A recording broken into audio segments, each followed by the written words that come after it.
For the past few days now, opposition leader, Conservative Party leader Pierre has been on a swing through the Maritimes, driving this time. Yes. Yeah, hit the road. He joins us in studio, and we're happy to have him with us. Welcome back. It's great to be back. We are a week away now from American tariffs with almost all certainty. There's a real concern, I'm sure you've heard it in this region, about the potential impacts. I'm wondering if you can tell our viewers one specific thing, if you were in power, that you would do to respond to those. Well, I don't want to, if you don't mind, I'd like to list a few things. One would obviously... The more you want to list, the better. Thank you. People would like to get some specifics about how we're going to tackle this. Look, President Trump is a deal maker.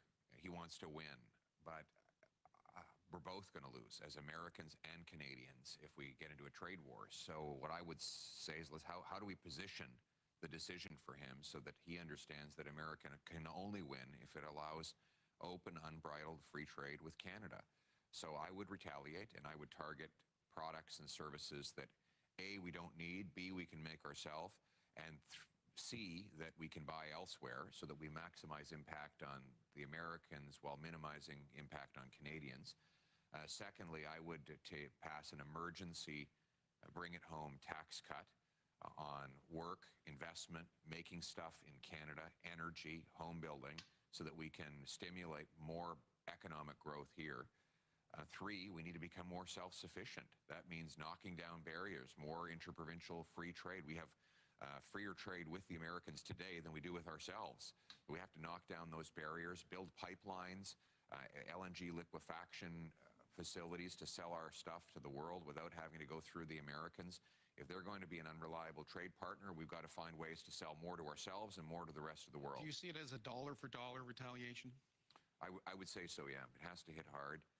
And again, we have to be very pinpoint and surgical to make sure we're maximizing impact on the American side while minimizing impact on our side. You talk about self-reliance. Have successive governments in Canada over the decades of all stripes become too reliant, too comfortable with the notion that U.S. will always be our biggest trade partner, and they're always right there, and we can put it on autopilot? Yes, we live next door to the biggest military and economic superpower the world has ever seen. So a lot of our economics have just been based on enjoying, basking in that glow, but we can't rely on it. And so right now, according to StatsCan, we have about a 7% effective tariff on goods between provinces. We remember the Como decision. Some poor guy got fined because he brought alcohol from Northern New Brunswick. Yes, I think he was from Northern New Brunswick to Quebec.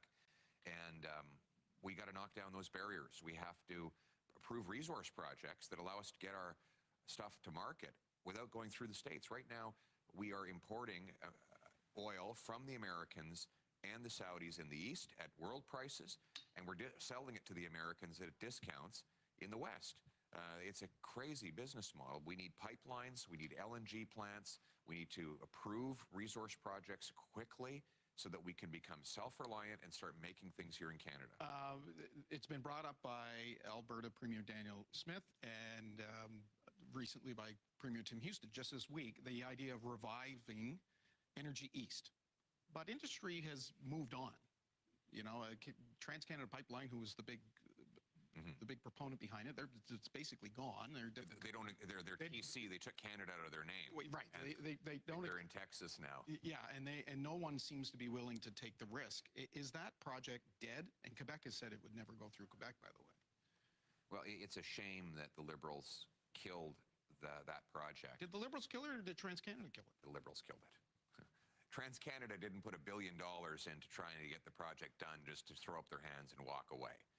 They were polite and stupid, but in reality, Trudeau killed Energy East. Would you build it? Would you bring it back? I would strongly support an east-west pipeline. That particular project probably won't be resuscitated, but the idea of selling Western oil to Eastern refineries is impeccable. And compared to the alternative is that we continue to sell at a discount in the West and buy at a premium in the East and lose money millions of times every single day. It's economic suicide and stupidity. And listen, you've got carbon tax Carney, who is opposed to pipelines. He opposed the Northern Gateway pipeline. You have Freeland, who helped Trudeau kill the Energy East pipeline. The radical woke environmental agenda is actually not good for the environment. It's only good to enrich the United States at Canada's expense. And by the way, it does a lot of good for Vladimir Putin as well.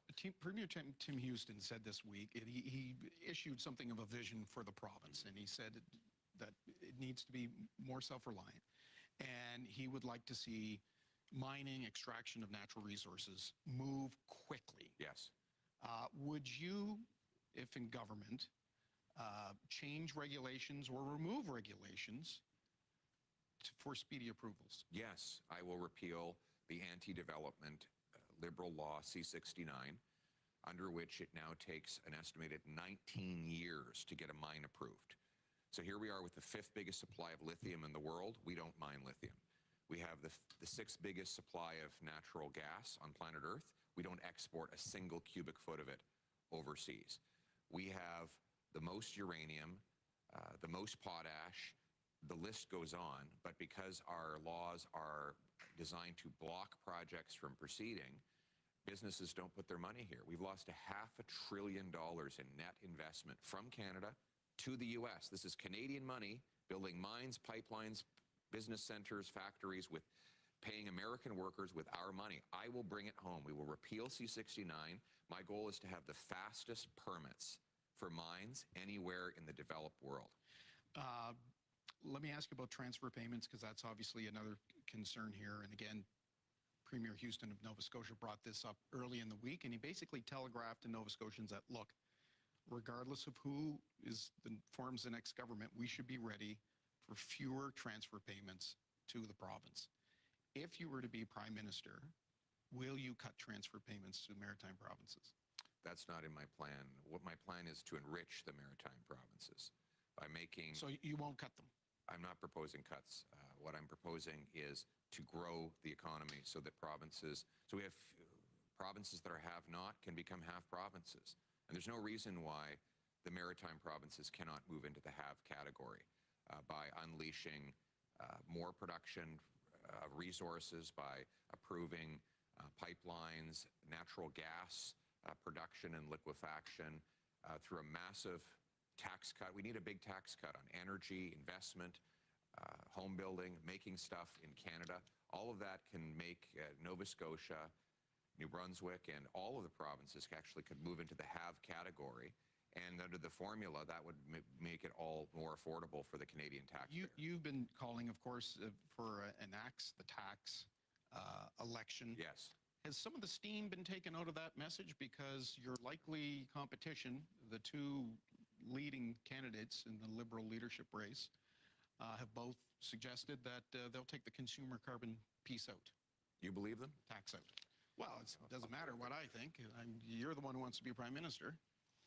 So let's look at what we're talking about. You've got carbon tax Christia. I call her that because she was the finance minister who not only kept the carbon tax, but raised it by 167%. But now she's saying she'd take it off. Oh, yes, we should believe her now. Right before a leadership vote and an election, she claims that she's been wrong for the last 9 years.